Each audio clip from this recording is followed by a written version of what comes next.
হো বান্দা, আমি আল্লাহর থেকে কোন জিনিস তোমাকে দূরে নিয়ে গেল? দুনিয়া তো শেষ হয়ে যাবে, দুনিয়া থাকবে না, দুনিয়া ধ্বংস হয়ে যাবে। তোমার যৌবন থাকবে না, যৌবন ধ্বংস হয়ে যাবে। তোমার সৌন্দর্য থাকবে না, সৌন্দর্য ধ্বংস হয়ে যাবে। তার মানে সব কিছু শেষ হয়ে যাবে, আমি আল্লাহ থাকবো। অতএব মা গর্রাকা বিরাব্বিকাল কারীম, তোমার রবের থেকে তোমাকে কোন জিনিস দূরে নিয়ে গেল? মালিক ইবনে দিনার ডেকে ডেকে বলতেছে, মা এখন আমার কি করা দরকার? ছোট্ট মেয়ে ডেকে ডেকে বলতেছে, বাবা আমার আজকের রজনীতে তুমি যদি আল্লাহর কাছে তওবা করতে পারো, আল্লাহ তোমার তওবা কবুল করবে। মালিক ইবনে দিনার সাথে সাথে ঘুম থেকে উঠলো। ওঠার পর দেখে আর কত সময় বাকি আছে, দেখে এখনো ফজরের আজান হয় নাই। তাড়াতাড়ি গোসল করে মসজিদের দিকে চলে গেল। গিয়া মুসল্লিদেরকে জিজ্ঞাসা করে ফজরের আজান দিয়ে দিছে কিনা না। তাহলে ওই মালিক ইবনে দিনার ওযু গোসল করে মালিকের দরবারে দাঁড়াইয়া 2 রাকাত নামাজ পড়া আল্লাহর কাছে তওবা করছে, আল্লাহ আমার মতো নাফরমান এই জমিনের উপরে আসমানের নিচে কেউ নাই, আমার মতো গুনাহগার আর কেউ নাই। আল্লাহ বলতেছে, বান্দারে আমি আল্লাহ এক মুহূর্তের ভিতরে তোমাকে মাফ করে দিলাম। তাহলে তাওবায়ে নাসুহা মন থেকে হতে হবে। এরকম না মানুষকে দেখালাম, মানুষের সামনে নামাজ পড়লাম, ব্যাপার এটা না, এটা হলো অন্তরের ব্যাপার। আপনি যদি গুনাহ করেন সাথে সাথে আপনাকে তওবা করতে হবে অন্তর দ্বারা। আপনি যদি নাফরমানি করেন সাথে সাথে তওবা করতে হবে অন্তর দ্বারা। মালিক তোমার দেওয়া জীবন খাইতেছে, তোমার দেওয়া রিজিক খাচ্ছি, তোমার দেওয়া সময় ব্যবহার করছি, তোমার দেওয়া হাত ব্যবহার করছি, তোমার দেওয়া পা ব্যবহার করছি, তোমার দেওয়া চোখ দ্বারা দেখছি, সব কিছুই দিলা তুমি।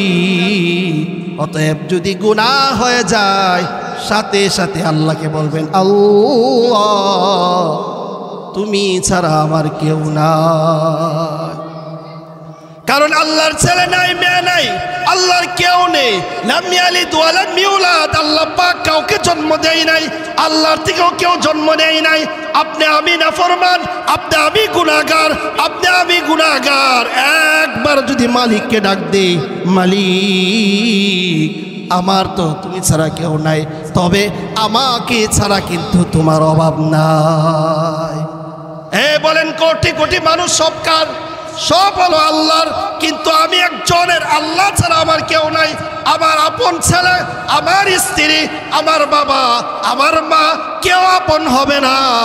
সব কিছুর শেষে আল্লাহই হবে আমার রব, আল্লাহই হবে আমার সব। তার মানে কথা দাঁড়ালো, আমার আল্লাহ ছাড়া কেউ নাই, আর আমি ছাড়া আল্লাহর জমিনে আল্লাহর ভালো ভালো গোলাম অভাব নাই। এই কথা বলেন, তওবা করতে হবে কিনা? তাহলে এই রাত্রে আপনি হেলাই দোলাই তো কাটাই দিলেন, হেলাই দোলাই তো রাত কি রাত কাটাই দিলেন।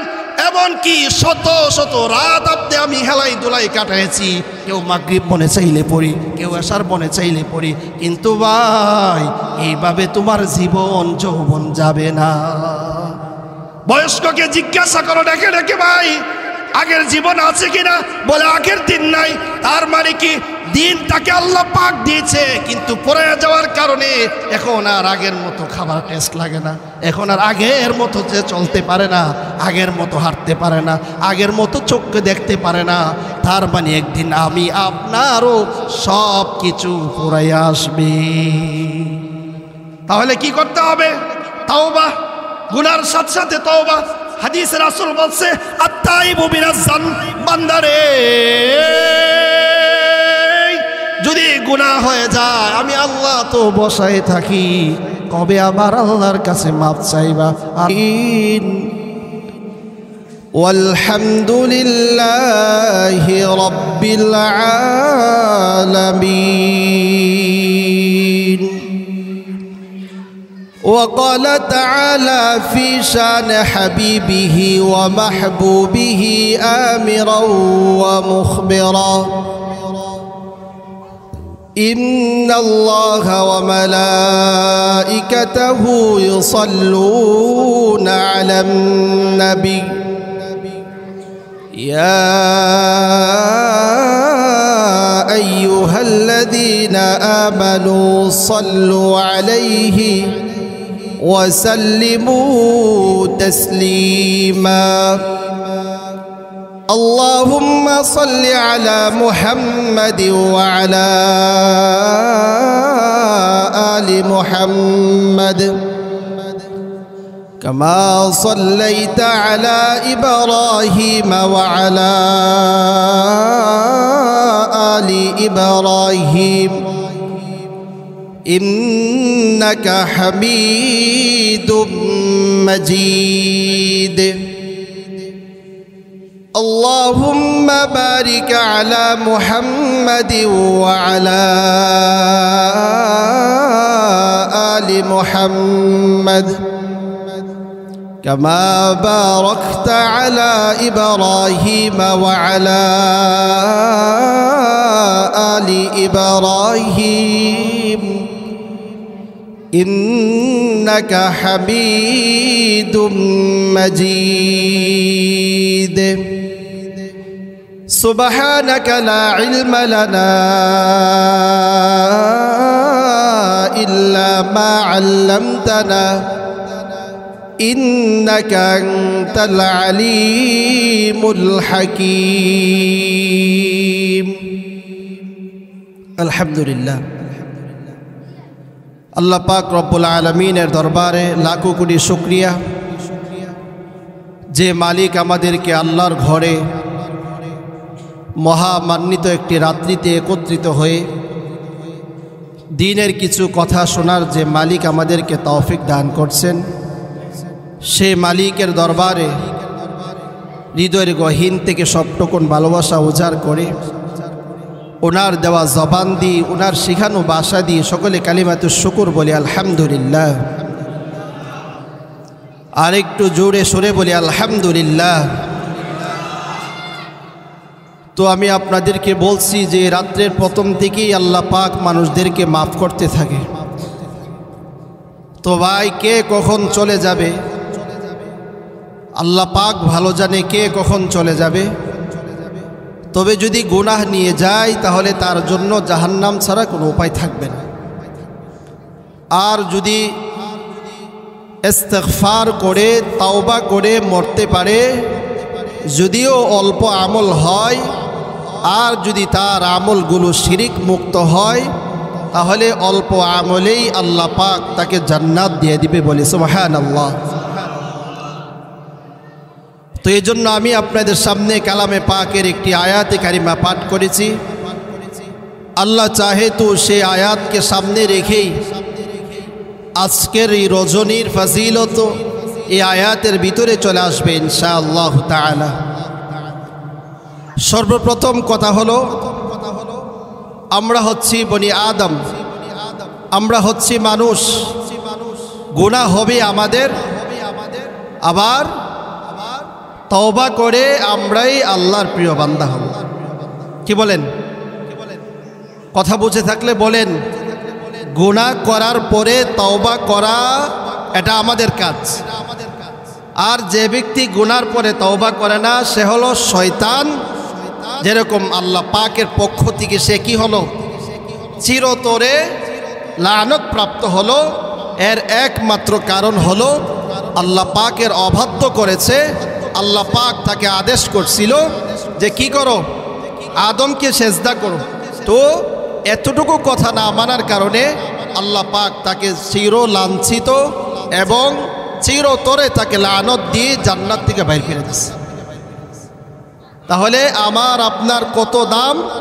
আমার আপনার দাম হলো, হাদিসে জনাবে মুহাম্মদ সাল্লাল্লাহু আলাইহি সাল্লাম বলছেন যে সর্ব উত্তম হলো ওই উম্মত যে উম্মত গুনার পরে তাওবা করে। কথা বুঝেন নাই? গুনার পরে যিনি তওবা করে তিনি হলো সর্বোত্তম উম্মত। আপনার যদি গুনাহই না থাকে তাহলে আপনি হলেন কি? ফেরেশতা। আপনি কি বলেন? সবাই বলেন, আপনি হলেন ফেরেশতা।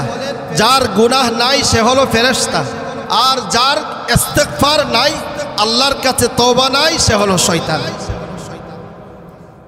তাহলে যে অতিরিক্ত গুনাহ করে সে হলো শয়তান, তওবা যে না করে, আর যে তওবা করে সে হলো মানুষ। আবার যে বলেন যে গুনাহই করে না সে হলো ফেরেশতা। এখন আপনার এই ফেরেশতা মনে হয় নাকি? এই পিছনেলারা কি কন বলেন, আপনারা তো মনে হয় এই না, আমরা হচ্ছি বনি আদম। আল্লাহ পাক ওয়ালাকাদ কাররামনা বনি আদম, বনি আদম, আমাকে আপনাকে আল্লাহ পাক সম্মান সূচক একটি আরবি বাক্য ব্যবহার করেছে। তাহলে আমি এই জন্য আপনাদেরকে বারবার বলি, নিজেকে চিনেন তাহলে আপনি সফল। তাহলে সবচেয়ে উত্তম মানুষ হলো ওই মানুষ যে মানুষ গুনার পরে আল্লাহর কাছে আবার তওবা করে। যিনি তওবা না করে তিনি হয়ে গেল শয়তান, আর যিনার কোনো গুনাহ নাই তিনি হলেন ফেরেশতা। আবার আপনাকে আমি বলি যে দুনিয়ার সৃষ্টি থেকে নিয়ে কিয়ামত পর্যন্ত, ইসরাফিল সিংহায় ফুৎকার দেওয়া পর্যন্ত এরকমও কোনো ফেরেশতা আছে যে আল্লাহ পাকের কুদরতি পায়ে সেজদা দিতে আছে? এরকম কোনো ফেরেশতা আছে যে আল্লাহ পাকের প্রশংসা দাঁড়ায় করতে আছে? এরকম কোনো ফেরেশতা আছে যে আল্লাহর কোরআন 24 ঘন্টা পড়তে আছে? এরকম ফেরেশতা আছে যিনি সদা সর্বদা রুকু করতে আছে, সেজদা করতে আছে, আল্লাহ পাকের তাসবিহ পড়তে আছে, কিন্তু তাদের কোনো দাম নাই। আবার তার বিপরীত শয়তান, এক সেজদা না দেওয়ার কারণে পৃথিবীর এরকম কোনো জমিন নাই, আপনাকে বটতলা এয়ারপোর্ট সহ এরকম কোনো জায়গা নাই যে শয়তান সাহেবের সেজদা পড়ে নাই।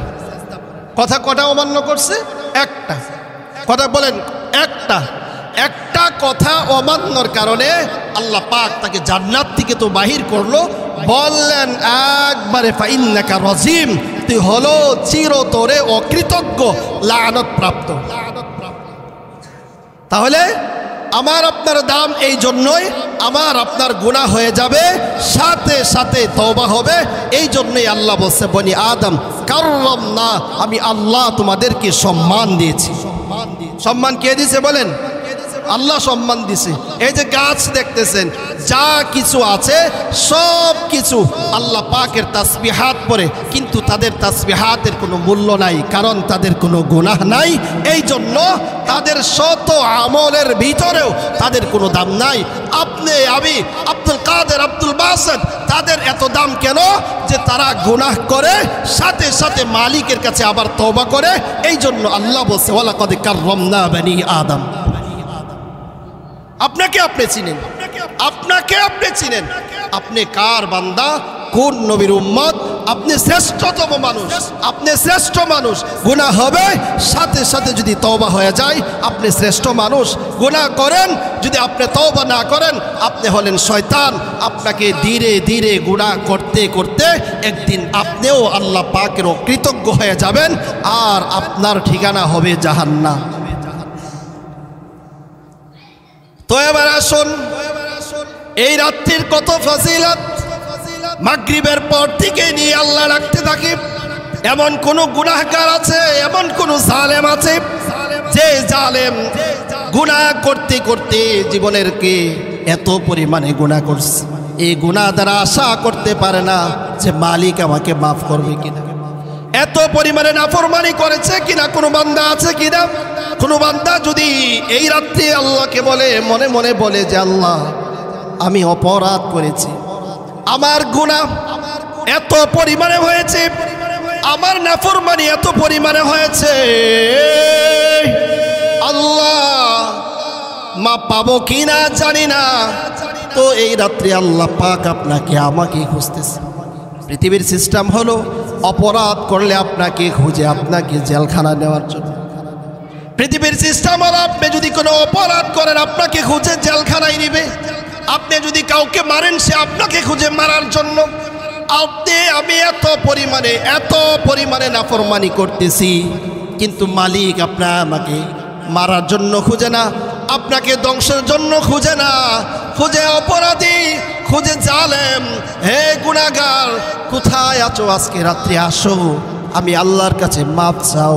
আমি আল্লাহ গফফার, আমি আল্লাহ ক্ষমাশীল। তুমি কতটুকু গুনাহ করতে পারবা? তুমি না হয় 60 বছর গুনাহ করবা, না হয় 70 বছর গুনাহ করবা। আমি আল্লাহ এত ক্ষমাশীল, এত ক্ষমাশীল। তোমার 70 বছর না রে বান্দা, 70,000 বছরও যদি গুনাহ করো আর দিল থেকে একবার বলো মালিক আমি বড় নাফরমান, আমি আমার অন্তরের প্রতি, আমি আমার নফসের প্রতি জুলুম করেছি। ডানে তাকায় দেখছি কেউ নাই, বামেও দেখছি কেউ নাই, সামনে কেউ নাই, পিছনে কেউ নাই, তুমি ছাড়া আমার আর কেউ নাই গো মালিক। এই মুহূর্তে তুমি যদি আমাকে মাফ না করো, বলো না আমি কার দরবারে যাব? এতটুকু কথাই যদি হয় যথেষ্ট, আর কিচ্ছু না। এতটুকু যদি আপনার অনুশোচনা আছে, আপনার নফসে যদি এতটুকু অনুশোচনা আছে যে আমি গুনাহ করছি, আমি জালেম, আমি জালেম, আমি জালেম, আল্লাহ বলছে বান্দা তুই জালেম না। অন্তর দিয়ে একবার আমি আল্লাহকে বল যে আল্লাহ গো, আসমানের উপরে, আসমানের নিচে, জমিনের উপরে তুমি ছাড়া কোনো মালিক নাই, তুমি ছাড়া কোনো রব নাই যে আমার গুনাহ মাফ করবে, তুমি ছাড়া আমার কেউ নাই। আপনি এই কথা বলতে দেরি হবে, আল্লাহ পাক আপনাকে মাফ করতে দেরি হবে না। তাহলে আপনার গুনাহ কতটুকু? 70 বছর আপনি কতটুকু গুনাহ করতে পারবেন? মালিক বলছে, মালিক বারবার ডেকে ডেকে বলছে, হে আমার উম্মত, হে আমার বান্দা, তোমার গুনাহ কতটুকু হবে তার চেয়ে কোটি কোটি গুণ আমি আল্লাহর ক্ষমা। অতএব তোমার নৈরাশ হওয়ার কোনো কারণ নাই। যখন এই গুনাহ হয়ে যাবে, যেখানে এই গুনাহ হয়ে যাবে, যে সময় গুনাহ হয়ে যাবে, সাথে সাথে আমি মালিককে ডেকে বলো আল্লাহ তুমি ছাড়া আমার কেউ নাই, মাফ করার কেউ নাই। এই কথা আপনি অন্তর থেকে বলতে দেরি হবে, আল্লাহ পাক আপনাকে মাফ করতে দেরি হবে না। তাহলে আপনি আবার নৈরাশ হওয়ার কোনো কারণ নেই। আপনি নামাজ পড়েন নাই দীর্ঘদিন ধরে, আপনার নৈরাশ হওয়ার কোনো কারণ নেই। আপনি আল্লাহ পাকের ইবাদত করেননি দীর্ঘদিন ধরে, আপনার নৈরাশ হওয়ার কোনো কারণ নেই। মালিক আপনাকেই খুঁজতেছে। পৃথিবীর সিস্টেম কি? পৃথিবীর সিস্টেম হলো, কোনো ছেলে যদি অচল থাকে, বাবা সব সময় লক্ষ্য করে আমার 5 ছেলে, 4 ছেলে প্রতিষ্ঠিত হয়ে গেছে, একটা ছেলে দুর্বল, এই ছেলের জন্য খালি আলেমুল আমাদের কাছে দোয়া চাই। যেখানে যাই বলে আল্লাহ পাক আমাকে 5 সন্তান দিয়েছে, 4 সন্তান প্রতিষ্ঠিত হয়ে গেছে, একটা সন্তানকে নিয়ে আমি বড় টেনশনে আছি। ঠিক তদ্রূপ ভাবে আল্লাহ পাকের খাস বান্দা যারা, তারা তো আল্লাহ পাকের খাস বান্দাই। আল্লাহ নাফরমানদেরকে খুঁজে খুঁজে বলে, রে নাফরমান, আমি আল্লাহর কাছে তওবা কর, আমি আল্লাহ মাফ করে দিব। যেরকম মনে করেন আপনি যদি একটা পা না থাকে, আপনার যদি একটি হাত না থাকে, আপনার মা, আপনার বাবা আপনার জন্য পেরেশানি হয়ে যায়। হায় রে, আমার ছেলেটা বাজারে গিয়েছে, না হয় তার পায়ে সমস্যা, মাথা ঘুরায় পড়ে গেছে কিনা, হাতে সমস্যা, বাজার কিভাবে করে, কত টেনশন করে। আমি আপনি গুনাহগার কি, তার চেয়ে বেশি টেনশন করে আমার আল্লাহ। যদি এরকম না হইতো, যদি এরকমই না হতো, তাহলে চিন্তা করেন আমার আপনার নাফরমানি এত পরিমাণে বেশি, আমার আপনার জুলুম এত পরিমাণে বেশি। আল্লাহ যদি আমাকে আপনাকে মাফ না করতো, আমি আপনি কত বড় জালেম, আমি আপনি কত বড় জুলুমকারী। আমি আপনার প্রতি, আমার নফসের প্রতি, আপনি আপনার নফসের প্রতি, আপনি আপনার অন্তরের প্রতি এত পরিমাণে জুলুম করেছেন। আপনি যদি জালেম না হতে, আপনি যদি আল্লাহ পাক যদি আপনাকে মাফ না করতো, আপনি যে পরিমাণ গুনাহ করছেন, আল্লাহ পাক মুহূর্তের ভিতরে আপনাকে ধ্বংস করে দিত। নবী আলাইহিস সালামের জন্য আপনি আমি বেঁচে গেলাম। সমস্ত নবীদের বেলা সিস্টেম কি ছিল? সমস্ত নবীদের বেলা ছিল উম্মত গুনাহ করবে, যদি তওবা না করে সাথে সাথে আল্লাহ পাক তাকে ধ্বংস করে দিত। সাথে সাথে জমিন বলতো আল্লাহ গো তোমার এই বান্দাই নাফরমানি করছে, আল্লাহ বলতো মাটি তুমি তোমার শাস্তি দাও। একমাত্র আপনার নবী আমার নবী মুহাম্মদ সাল্লাল্লাহু আলাইহি ওয়াসাল্লামের উম্মত হওয়ার কারণে আপনি আমার এত সৌভাগ্য যে আমি আপনি 5 ওয়াক্ত মুয়াজ্জিন ডাকে নামাজ পড়ি না, রমাদানুল মুবারক আসে রোজা রাখি না, আপনি আমার প্রতি হজ ফরজ হজ করি না, আপনার প্রতি যাকাত ফরজ হয় আপনি যাকাত দেন নাই। আল্লাহ বলছে সুদ খাও না, আপনি সুদ খান। আল্লাহ বলছে নাফরমানি করো না, আপনি নাফরমানি করেন। এত কিছু করার পরেও আপনি যে জীবিত আছেন তার মানে হলো রব হচ্ছে ইন্না রাব্বি রহিমু ওয়াদুদ।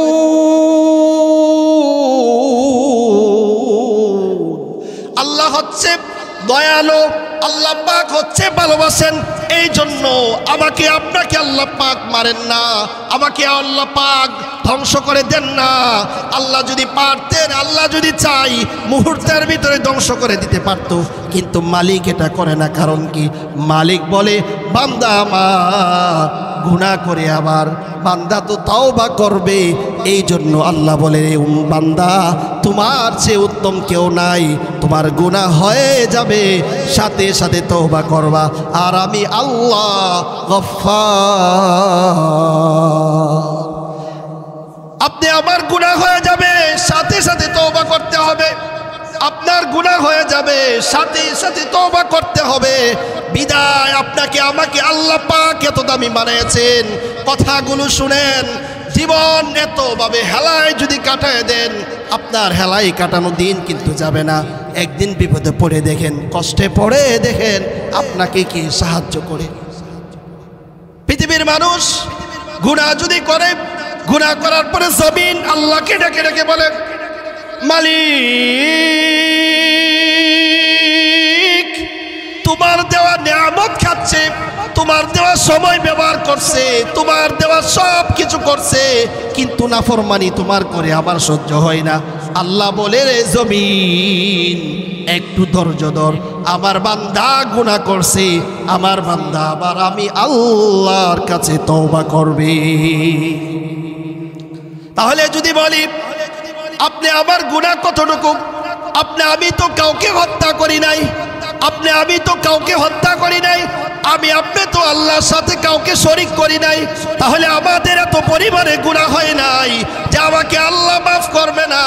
মাগরিবের পর তিনি ফজর পর্যন্ত আল্লাহ পাকের ফেরেশতারা ঘুরে কোন বান্দা আল্লাহ পাককে ডাকে আর আমিন আমিন বলে। আপনি বলেন আল্লাহ তুমি আমাকে ক্ষমা করে দাও, আপনি যখন বলেন আল্লাহ ক্ষমা করে দাও, আপনার সাথে সাথে ফেরেশতার দল বলে আমিন। হাদিসের মধ্যে আসছে কোনো বান্দা যদি দোয়া করে অথবা যে কোনো আমল করে, আমল করার সাথে সাথে যদি আল্লাহর কাছে তওবা করে অথবা আল্লাহর কাছে চাই, যদি তার চাওয়ার সাথে আর ফেরেশতাদের আমিন একসাথে হয়ে যায়, এই দোয়া ব্যর্থ যায় না।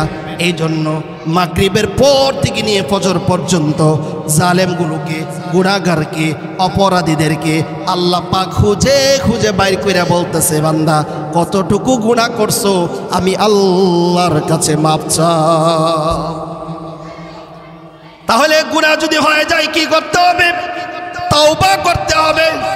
আপনি আমার কতটুকু গুনাহ হয়েছে, গুনাহ যদি হয় আপনার ভিতরে যদি অনুশোচনা না আসে, আপনার ভিতরে যদি অনুশোচনা না আসে, রব্বি কাবার কসম আপনার যদি তওবা না হয়, আপনি মরবেন কাফের অবস্থায়, আর কাফেরের ঠিকানা হবে জাহান্নাম। আপনি দেখেন সাহাবীদের ভিতরে একজন সাহাবী যার নাম ছিল, একজন সাহাবী যে লোকটা এতটুকু গুনাহ করছে আর তওবার জন্য পাগল পারা হয়ে গেছে। আপনার গুনাহ হয়, আমার গুনাহ হয়, কিন্তু আমার মনে একটু অনুশোচনা আসে না? আপনি বারবার গুনাহ করেন, মনে কিচ্ছু করেন না, গুনাহ হয়ে গেল, তাহলে কি হবে? না না, আপনার যখন যেখানেই গুনাহ হয়, জমিনে যদি গুনাহ করেন, জমিন আল্লাহকে ডেকে ডেকে বলে, আপনি যেখানেই গুনাহ করেন সবগুলো আল্লাহকে ডেকে ডেকে বলে, মালিক তোমার দেওয়া সময়, তোমার দেওয়া খাবার, তোমার দেওয়া পরন, তুমি তাকে পৃথিবীতে পাঠিয়েছো, সব কিছু তুমি করার পরেও তোমার নাফরমানি করে আমার সহ্য হয় না, আমাকে অনুমতি দাও আমি তাকে শেষ করে দিই। আল্লাহ বলে, না রে, আমার বান্দারে যদি আমি শেষ করে দিই, বান্দা কার কাছে তওবা করবে? এই বান্দা কার কাছে তওবা করবে? আমি আল্লাহর কাছে তওবা করবে। বান্দে আজকে গুনাহ করেছে, আজকে নাফরমানি করেছে, আর আগামীকাল নাফরমানি করবে না, আগামীকাল নাফরমানি করবে না। বান্দা আজকে নাফরমানি করছে, আগামীকাল করবে না, আগামীকাল তওবা করবে। এই জন্য নবী কিবরিয়া মুহাম্মদ সাল্লাল্লাহু আলাইহি সাল্লাম বলেন, আত-তাইবু মিনাজ যামবি কামাল্লা যামবা লাহু। কেমন যেন কোনো মানুষ যদি জুলুম করতে থাকে, কোনো মানুষ যদি নাফরমানি করতে থাকে, আর সাথে সাথে আল্লাহর কাছে তওবা করে, হাবিবে কিবরিয়া বলেন, আত-তাইবু মিনাজ যামবি কামাল্লা যামবা লাহু।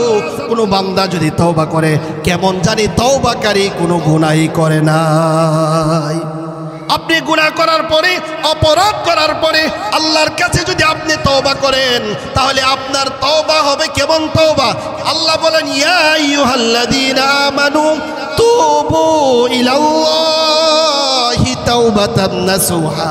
বান্দারে, একবারে একনিষ্ঠভাবে আমি আল্লাহর কাছে তওবা করো। আমি আল্লাহর কাছে যদি তওবা নাসুহা করতে পারো, আমি আল্লাহ তোমাকে মুহূর্তের ভিতরে মাফ করে দিব। তাহলে আবার আপনার গুনাহ কতটুকু? তাহলে আবার আপনার গুনাহ কতটুকু? একজন বান্দা ছিল আল্লাহর, যার নাম ছিল মালিক ইবনে দিনার রাহমাতুল্লাহি আলাইহি। আপনি আমি কি পরিমাণ গুনাহ করেছি? আপনার গুনাহ তো সাগর পরিমাণ হয়ে যায় নাই। মালিক ইবনে দিনার রাহমাতুল্লাহি আলাইহি এত পরিমাণে গুনাহ করেছে, এত পরিমাণে নাফরমানি করেছে, তার দিন রাত 24 ঘন্টা শুধু মদের আড্ডায় যেত, সব সময় শুধু মদ খাইতো। একদিন ঘরে মদ নিয়ে চলে আসছে, আসার পরে তার ছোট্ট একটি মেয়ে ছিল, মেয়েটি মদের বোতলগুলো এরকম হাত দিয়ে ফেলাই দিল। ফালানোর কারণে মেয়েকে এত পরিমাণে বকা করতেছে, মেয়েকে মায়েরও দিয়েছে। আমি মদ খাই প্রত্যেক দিন, কেন তুমি আমার মদগুলো পালাই দিলে? কথা বলে। কিছুদিন যাইতে না যাইতে আল্লাহর বান্দি মালিক ইবনে দিনার রাহমাতুল্লাহি আলাইহির মেয়ে পৃথিবী ছেড়ে চলে গেছে। পৃথিবী ছেড়ে চলে যাওয়ার পর বাবা দিশাহারা হয়ে গেল। হায়, আমার ছোট্ট মেয়েটি পৃথিবী ছেড়ে চলে গেল। মেয়েটাকে আমি মায়েরও দিয়েছি, আমার মদের বোতল ফালানোর কারণে আমার আদরের কলিজার টুকরা মেয়েকে আমি নিজে প্রহার করেছি। এই চিন্তা করতে করতে করতে প্রায় 1 বছর হয়ে গেল। আল্লাহর বান্দা হঠাৎ লাইলাতুন নিসফি মিন শাবান, এরকম লাইলাতুল কদর, এরকম লাইলাতুল বরাতের রাত্রে যখন মদের বোতল নিয়ে খাইতে খাইতে, মদের বোতল খাইতে খাইতে একদিন ঘুমায় পড়ছে। ঘুমানোর পরে তিনি দেখতেছেন কিয়ামত শুরু হয়ে গেছে, চতুর্দিক থেকে অন্ধকার হয়ে গেছে, কেউ কাউকে চিনে না, কেউ কাউর পরিচয় দেয় না, কেমন যেন কিয়ামত শুরু হয়ে গেছে। আল্লাহর বান্দা মালিক ইবনে দিনার রাহমাতুল্লাহি আলাইহি ঘুম থেকে ফাল দিয়ে উঠলেন। এর ভিতরে আরেক ঘটনা, মালিক ইবনে দিনার রাহমাতুল্লাহি আলাইহি যখন কিয়ামত শুরু হয়ে গেল, এমনি দেখতেছে পিছন থেকে তাকে সাপ এরকম দ্রুত গতিতে দৌড়াচ্ছে। তিনিও দৌড়তেছেন, কোনো কোল কিনারা পাচ্ছেন না, এত পরিমাণে অন্ধকার, শুধু দৌড় আর দৌড়। পিছনে তাকায়, দেখি কেমন যেন সাপ তাকে ধরতেছে। দৌড়তে দৌড়তে এক পর্যায়ে সাপ তাকে ধরে ফেলবো। এই মুহূর্তে ওই যে ছোট বাচ্চা পৃথিবী ছেড়ে চলে গেছিল, ওই বাচ্চাটা সুন্দর একটি বালাখানার দিকে এসে বলে, আব্বু। মালিক ইবনে দিনার রাহমাতুল্লাহি আলাইহি দৌড় দিতে দিতে দৌড়াতে দৌড়াতে হট করে পড়ে গেলেন। পড়ে যাওয়ার সাথে সাথে সাপ তাকে যে মুহূর্তে ধরবে, মালিক ইবনে দিনার জোরে জোরে বলতেছে, কে আছো? আমাকে বাঁচাও, আমাকে বাঁচাও। মালিক ইবনে দিনার রহমাতুল্লাহি আলাইহি এরকম চিল্লানোর কারণে ভিতর থেকে ছোট ছোট ছোট যে মেয়ে ছিল, মেয়ে বের হয়ে এসে বলতেছে, বাবা আপনার কি অবস্থা? মালিক ইবনে দিনার রহমাতুল্লাহি আলাইহি ডেকে ডেকে বলে, মেয়ে আমার, তুমি না পৃথিবী ছেড়ে চলে গেছো, তুমি কোত্থেকে আসলা, কোথায় থেকে আসলা? মালিক ইবনে দিনার রহমাতুল্লাহি আলাইহি বলতেছে, মেয়ে আমার কোত্থেকে আসলা? ছোট মেয়ে ডেকে ডেকে বলতেছে, বাবা আমার ওই যে বালাখানা দেখা যায়, ওই বালাখানার ভিতরে ছোট বয়সে যে সমস্ত বাচ্চা, যে সমস্ত ছেলে বা মেয়ে মারা যায়, আল্লাহর পয়গম্বর ইব্রাহিম খলিলুল্লাহ আমাদেরকে নিয়ে ওখানে আড্ডা দিই, আমাদেরকে খাওয়া দাওয়ায়, আমাদেরকে ওখানে নিয়ে বিভিন্ন গল্প গুজারি করে, আমাদের খেলার সঙ্গী ইব্রাহিম খলিলুল্লাহ। আর তুমি কোত্থেকে আসলা রে মা? বলে, আপনি যখন বলছেন আমাকে বাঁচাও, তখন আমি শুনতে পাইলাম আমার বাবা ডাকতেছে, আমি দৌড়ে এসে আপনার কাছে উপস্থিত হলাম। বলতেছে, মেরে বলো না এত জোরে আমাকে কে দৌড়াচ্ছিল? বলতেছে, বাবা আপনি যে জিনা করেন, আপনি যে মদের বোতল এখনো ছাড়েন নাই, আজকের এমন এক রজনী, যে রজনীতে হাজারো গুনাহগার যদি আল্লাহর কাছে তওবা করে, আল্লাহ মুহূর্তের ভিতরে তাকে মাফ করে দেয়। মালিক ইবনে দিনার ডেকে ডেকে বলতেছে, আচ্ছা মা বুঝলাম, তোমাদেরকে এখানে নিয়ে খেলে, এবার বলো না আমাকে যে সাপ দৌড়াচ্ছিল সে কে? বলতেছে, বাবা আমার, আপনাকে যে সাপ দৌড়াচ্ছে সেটা হলো আপনার গুনাহ, সেটা হলো আপনার নাফরমানি। আপনি এত পরিমাণে নাফরমানি করছেন যে আপনার সাপ একবারে সচ্ছল হয়ে গেছে। যদি গুনার পরিমাণ বেশি হয় তাহলে আপনার সাপ গুনাহের কারণে এত পরিমাণে আপনার গুনাহ হয়েছে যে সাপ আপনাকে দৌড়াইতে আছে, আর আপনি নেক আমল কম করার কারণে ভালো করে আপনি দৌড় দিতে পারতেছেন না। তাহলে মেয়ে আমার এখন কি করব? তখনই আয়াত নাজিল হলো, আলাম ইয়ানিল্লাযীনা আমানু আন তাখশা কুলুবুহুম লিযিকরিল্লাহ। হে যুবক, হে যুবতী, হে বয়স্ক, হে বৃদ্ধ, এখন কি তোমার সময় হয় নাই আল্লাহ পাকের ভয়ে তুমি আমি আল্লাহর কাছে আসবা? এখনো কি সময় হয় নাই? এখনো কি সময় হয় নাই তুমি আমি আল্লাহর কাছে ফিরে আসবা? আল্লাহ বলতেছে, সব কিছু দিলাম আমি, আর বলে গেলাম আমাকে, এটা কেমন করে? আল্লাহ বলে, ইয়া আইয়ুহাল ইনসান মা গররাকা বিরাব্বিকাল কারীম।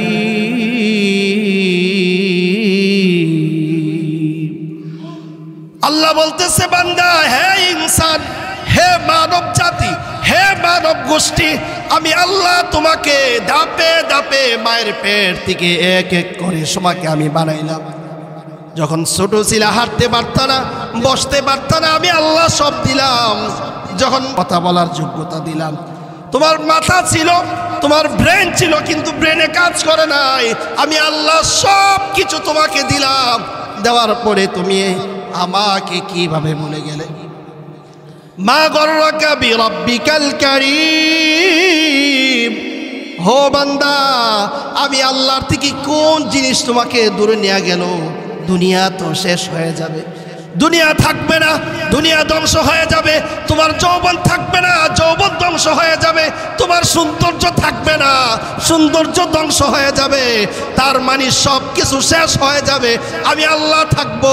অতএব মা গররাকা বিরাব্বিকাল কারীম, তোমার রবের থেকে তোমাকে কোন জিনিস দূরে নিয়ে গেল?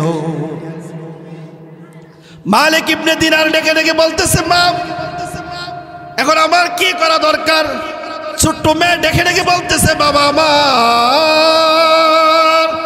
আজকের রজনীতে তুমি যদি আল্লাহর কাছে তওবা করতে পারো, আল্লাহ তোমার তওবা কবুল করবে। ইবনে মালিক ইবনে দিনার সাথে সাথে ঘুম থেকে উঠলো। ওঠার পর দেখে আর কত সময় বাকি আছে, দেখে এখনো ফজরের আজান হয় নাই। তাড়াতাড়ি গোসল করে মসজিদের দিকে চলে গেল। গিয়া মুসল্লিদেরকে জিজ্ঞাসা করে, ফজরের আজান দিয়ে দিছে কিনা না? তাহলে ওই মালিক ইবনে দিনার ওযু গোসল করে মালিকের দরবারে দাঁড়াইয়া 2 রাকাত নামাজ পড়া আল্লাহর কাছে তওবা করছে, আল্লাহ আমার মতো নাফরমান এই জমিনের উপরে আসমানের নিচে কেউ নাই, আমার মতো গুনাহগার আর কেউ নাই। আল্লাহ বলতেছে বান্দারে আমি আল্লাহ এক মুহূর্তের ভিতরে তোমাকে মাফ করে দিলাম। তাহলে তাওবায়ে নাসুহা মন থেকে হতে হবে। এরকম না মানুষকে দেখালাম, মানুষের সামনে নামাজ পড়লাম, ব্যাপার এটা না, এটা হলো অন্তরের ব্যাপার। আপনি যদি গুনাহ করেন সাথে সাথে আপনাকে তওবা করতে হবে অন্তর দ্বারা। আপনি যদি নাফরমানি করেন সাথে সাথে তওবা করতে হবে অন্তর দ্বারা। মালিক তোমার দেওয়া জীবন খাইতেছে, তোমার দেওয়া রিজিক খাচ্ছি, তোমার দেওয়া সময় ব্যবহার করছি, তোমার দেওয়া হাত ব্যবহার করছি, তোমার দেওয়া পা ব্যবহার করছি, তোমার দেওয়া চোখ দ্বারা দেখছি, সব কিছুই দিলা তুমি। অতএব যদি গুনাহ হয়ে যায় সাথে সাথে আল্লাহকে বলবেন আল্লাহ তুমি ছাড়া আমার কেউ নাই। কারণ আল্লাহর ছেলে নাই, মেয়ে নাই, আল্লাহর কেউ নেই। লাম ইয়ালিদ ওয়া লাম ইউলাদ, আল্লাহ পাক কাউকে জন্ম দেয় নাই, আল্লাহর থেকেও কেউ জন্ম নেয় নাই। আপনি আমি নাফরমান, আপনি আমি গুনাহগার, আপনি আমি গুনাহগার। একবার যদি মালিককে ডাক দেই, মালিক আমার তো তুমি ছাড়া কেউ নাই, তবে আমাকে ছাড়া কিন্তু তোমার অভাব নাই।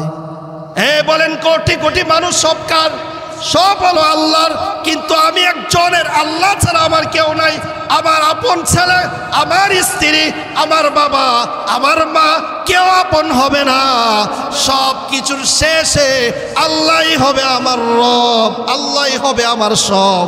তার মানে কথা দাঁড়ালো আমার আল্লাহ ছাড়া কেউ নাই, আর আমি ছাড়া আল্লাহর জমিনে আল্লাহর ভালো ভালো গোলাম অভাব নাই। এই কথা বলেন, তওবা করতে হবে কিনা? তাহলে এই রাত্রে আপনি হেলাই দোলাই তো কাটাই দিলেন, হেলাই দোলাই তো রাত কি রাত কাটাই দিলেন। এমন কি শত শত রাত আপনি আমি হেলাই দোলাই কাটাইছি। কেউ মাগরিব মনে চাইলে পড়ি, কেউ এশার মনে চাইলে পড়ি, কিন্তু ভাই এইভাবে তোমার জীবন যৌবন যাবে না। বয়স্ককে জিজ্ঞাসা করো ডেকে ডেকে, ভাই আগের জীবন আছে কিনা?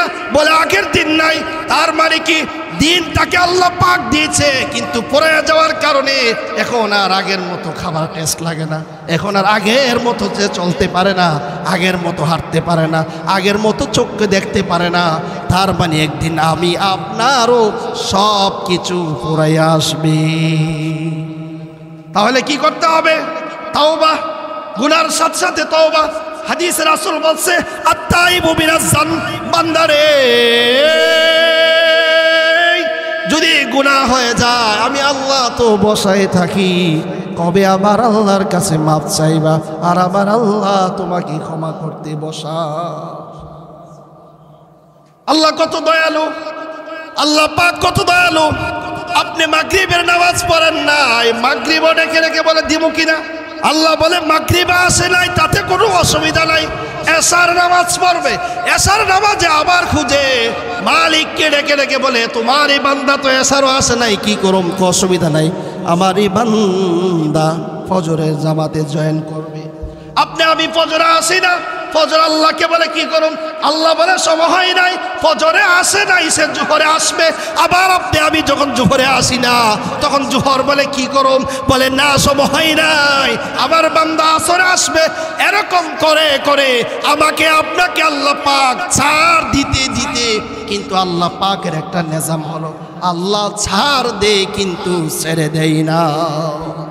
আল্লাহর দ্বারা কেমন? আল্লাহ বলে وَإِذَا بَطَشْتُمْ بَطَشْتُمْ جَبَّارِينَ।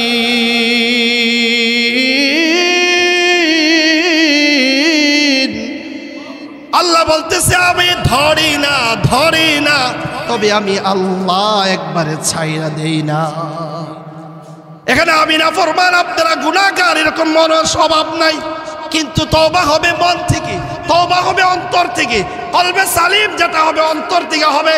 আপনি যদি এখানে বসে বলেন ডানে কেউ নাই, বামে কেউ নাই, সামনে কেউ নাই, পিছনে কেউ নাই, তুমি আছো আমার সাথে, তুমি ছাড়া আমার কেউ নাই, আপনি সাথে সাথে বলতে দেরি হবে আপনার জিন্দেগির গুনাহগুলো আল্লাহ মাফ করতে দেরি হবে না। এরকম মালিক পাবেন না, এরকম মালিক আপনি পাবেন না। বাবা আপনাকে ভালোবাসে, তাতে কোনো স্বার্থ আছে।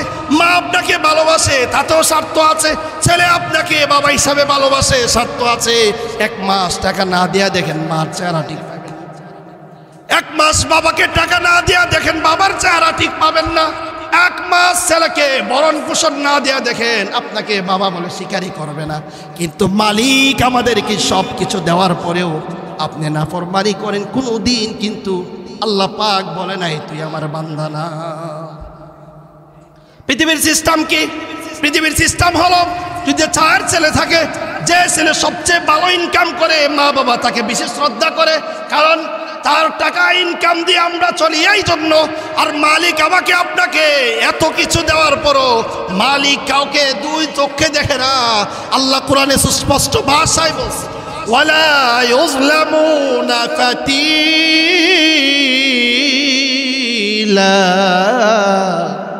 তোমার মালিক অণ থেকে অণ, তোমার মালিক জাররা থেকে জাররা সামান্য পরিমাণও জুলুম করে না। কোনো বান্দা নামাজ পড়ে তার সাথে মালিক যে ব্যবহার করে, বেনামাজি যে তার সাথেও ব্যবহার করে। যদি এক ব্যবহার না করত, আপনি বেনামাজির ঘরে 1 ওয়াক্ত খাবারও যাইতো না। কিন্তু গিয়া দেখেন বেনামাজির ঘরে খাবারের অংশ আরো বেশি। তার মানে মালিক কিন্তু জুলুম করে না। আপনি নামাজ পড়েন নাই, মালিক কিন্তু আপনাকে রাত্রে ঘুমাতে দেয় না। এরকম হয়েছে নাকি? এরকম হয় নাই। নামাজি যেরকম ঘুমায় বেনামাজিও ঘুমায়, রোজাদার যেরকম ঘুমায় বেরোজদারও সেম ঘুমায়। তার মানে মালিক কারো প্রতি সামান্য পরিমাণও জুলুম করে না। আর ইনার নামই হচ্ছে আল্লাহ। সবাই ডাকতেন না একবার আল্লাহ? সবাই জোরে ডাকতেন একবার আল্লাহ। আল্লাহ তিনি হচ্ছেন ওই আল্লাহ মালিক ইয়াউমিদ্দিন। তিনি দিবস এবং যা কিছু আছে, পরকালে যা কিছু হবে সব কিছুর মালিককে। হ্যাঁ, সব কিছুর মালিককে। দুনিয়া আসমানের মালিককে সবাই বলেন, জমিনের মালিককে সবাই বলেন, কল কায়নাত সব কিছুর মালিককে সবাই বলেন। তাহলে আল্লাহ হচ্ছে এত দয়ালু, আপনার যখন যা প্রয়োজন মালিক কিন্তু আপনাকে ব্যবস্থা করে রাখে। এই গরম সিজন আইসা পড়ছে, গরম আইসা পড়ছে, দেখবেন আমরা যে পানি খাই পানিগুলো অটোমেটিক ঠান্ডা হয়ে যায়। আবার যখন শীত সিজন থাকে অটোমেটিক কলের পানিগুলো গরম হয়ে যায়। মালিক বলছে আমি এমন এক আল্লাহ, যে আল্লাহ যা যখন যেটা প্রয়োজন আমি আল্লাহ সাথে সাথে তা সরবরাহ করে থাকি। আপনি টের পান না, আপনি টের পান না, আপনি একটু চিন্তা করেন না।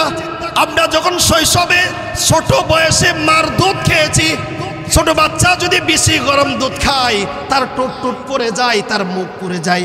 আবার যদি বেশি ঠান্ডা দেয় তার ঠান্ডা লেগে যায়। আমাকে আপনাকে আল্লাহ পাক এত প্রসেসিং করে এত শুদ্ধ মায়ের দুধ রাখছে, যেটা অত গরম না, যেটা আপনার মুখ পুড়ে যাবে, আবার এত ঠান্ডাও না। আপনি খাওয়ার সাথে সাথে আপনার কাশি চলে আসবে। মালিক হলেন তিনি, যখন যা প্রয়োজন, যখন যা দরকার সব কিছু যিনি ব্যবহার করে, তিনি সরবরাহ করে, ব্যবস্থা করে, তিনার নাম সবাই আবার বলেন আল্লাহ। তাহলে আপনি আবার কোনো টেনশন নাই, আপনি আবার কোনো চিন্তা নাই। আপনি যদি গুনাহগার হন আল্লাহ আপনাকে খুঁজতেছে, আপনি যদি অভাবী হন আজকে আপনাকে খুঁজতেছে, আপনি যদি ঋণগ্রস্ত হন এই রজনীতে আল্লাহ পাক আপনাকেই খুঁজতেছে।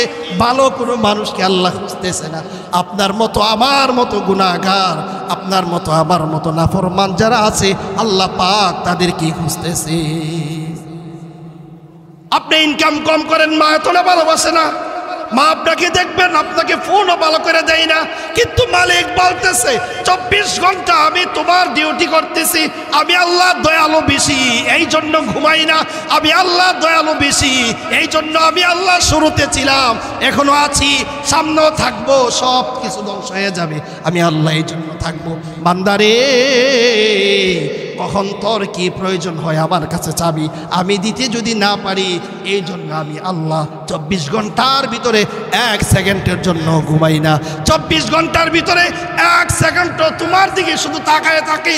কখন আমার এয়ারপোর্টের বান্দা আল্লাহকে ডেকে বলবে আল্লাহ আমি গুনাহগার, আমার গুনাহ মাফ করো, কখন ডেকে বলবে আল্লাহ আমি অভাবী, আমার অভাব দূর করে দাও, কখন ডেকে বলবে আল্লাহ আমি ঋণগ্রস্ত, আমাকে ঋণ পরিশোধ করার তৌফিক দাও, কখন জানি ডেকে বলে আল্লাহ আমি অসুস্থ, আমাকে সুস্থতা দান করো। এরকম করে করে আপনি কখন মালিককে জানি বলেন। এই জন্য মালিক দয়া মায়া বেশি হওয়ার কারণে 1 সেকেন্ডও ঘুমাই না। 1 সেকেন্ডের জন্য আপনি আমার থেকে তিনি অমনোযোগী হন না। কারণ যদি আল্লাহ পাক যদি একটু ঘুরে যাই, আল্লাহ পাক যদি একটু ঘুরে যায় পৃথিবী তছনছ হয়ে যাবে। লাউ কানা ফীহিমা আলিহাতুম ইল্লাল্লাহু লাফাসাদাতা। মালিক বলছে আমি আল্লাহ ছাড়া আর যদি কেউ থাকতো তাহলে সকাল আর সকাল হইতো না, বিকাল আর বিকাল হইতো না। দেখবেন আপনারা 2 ভাই মিলা যদি কোনো অফিস চালান, আপনি এক আইন করেন, আপনার ছোট ভাই আরেক আইন করে, বলে সকাল 10টার থেকে ডিউটি শুরু, ছোট ভাই বলে না সকাল 9টার থেকে শুরু। তিনি আল্লাহ হলেন একজন, তার সাথে কোনো শরিক নাই, তিনি একা, তার সাথে কেউ নাই। এই জন্য যথা সময় সূর্য উঠে যথা সময় সূর্য ডুবে সব কিছু হচ্ছেন আল্লাহ। এই জন্য আল্লাহ বলেন মালিকি ইয়াউমিদ্দিন। এই বিচার দিবসের মালিককে সবাই বলেন, বিচার দিবসের মালিককে সবাই বলেন, বিচার দিবসের মালিককে সবাই বলেন আল্লাহ। তাহলে আপনি আমার কিসের টেনশন? নবীকে আল্লাহ বলে হাবিব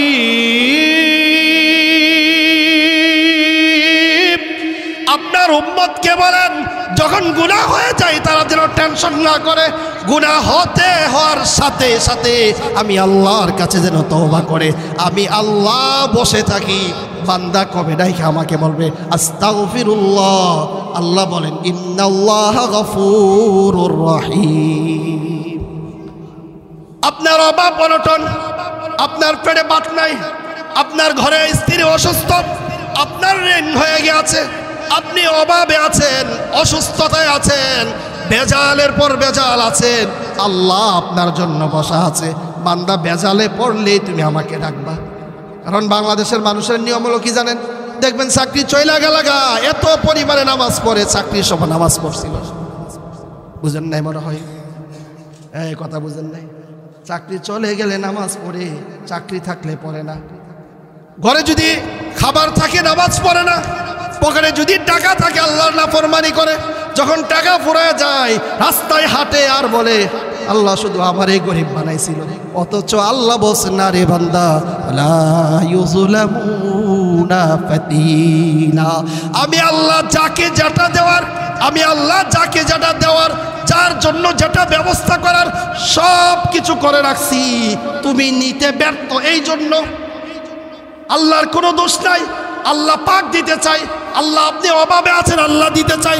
আপনি ঋণগ্রস্ত আছেন, আল্লাহ ব্যবস্থা করতে চাই। আপনি অসুস্থ আছেন, আল্লাহ চাই বান্দা আমার কাছে চাক, চাওয়ার সাথে সাথে দিয়া দিবে। আপনি অভাবের কারণে নামাজে দাঁড়াইছেন, সচ্ছলতা যখন আসে নামাজ পড়েন না, চাকরি চলে গেছে, নামাজ এত পরিমাণে নামাজ ধরছে। আগে তো আপনারা কোনো সময় দেখছেন না, হুজুর বুঝেন না, বেচারা চাকরিটা চলে গেছে এই জন্য নামাজ ধরছে। আল্লাহ বলে বান্দার এরকম না, এরকম না। আমি তোমাকে নিয়ামত দেওয়ার পরে শুকরিয়া যদি আদায় করো, শুকরিয়া যদি আদায় করো, আমি আল্লাহ তোমার নিয়ামত বাড়ায় দিব। আর যদি আমি তোমাকে অভাবটা দেই, আমি যদি তোমার চাকরিটা নট করে দেই, আমি যদি তোমাকে রেনে ফেলাই, আমি যদি তোমার জন্য অন্য কোনো বিপদ আপদ দেই, বান্দা তুমি ধৈর্য ধরবা, আর এই ধৈর্যের ফল আমি আল্লাহ তোমাকে অবশ্যই দিব। তাহলে এবার সবাই বলেন বিপদে পড়লে কি করতে হবে? বিপদে পড়লে ধৈর্য দিতে হবে, ধৈর্য ধারণ করতে হবে, আর সচ্ছলতায় আসলে শুকরিয়া আদায় করতে হবে। কার? সবাই বলেন। এই শুকরিয়া আদায় কার করতে হবে? সবাই বলেন। আল্লাহ পাক আপনাকে অর্থ দিয়েছে, বাড়ি দিয়েছে, কার শুকরিয়া আদায় করবেন বলেন?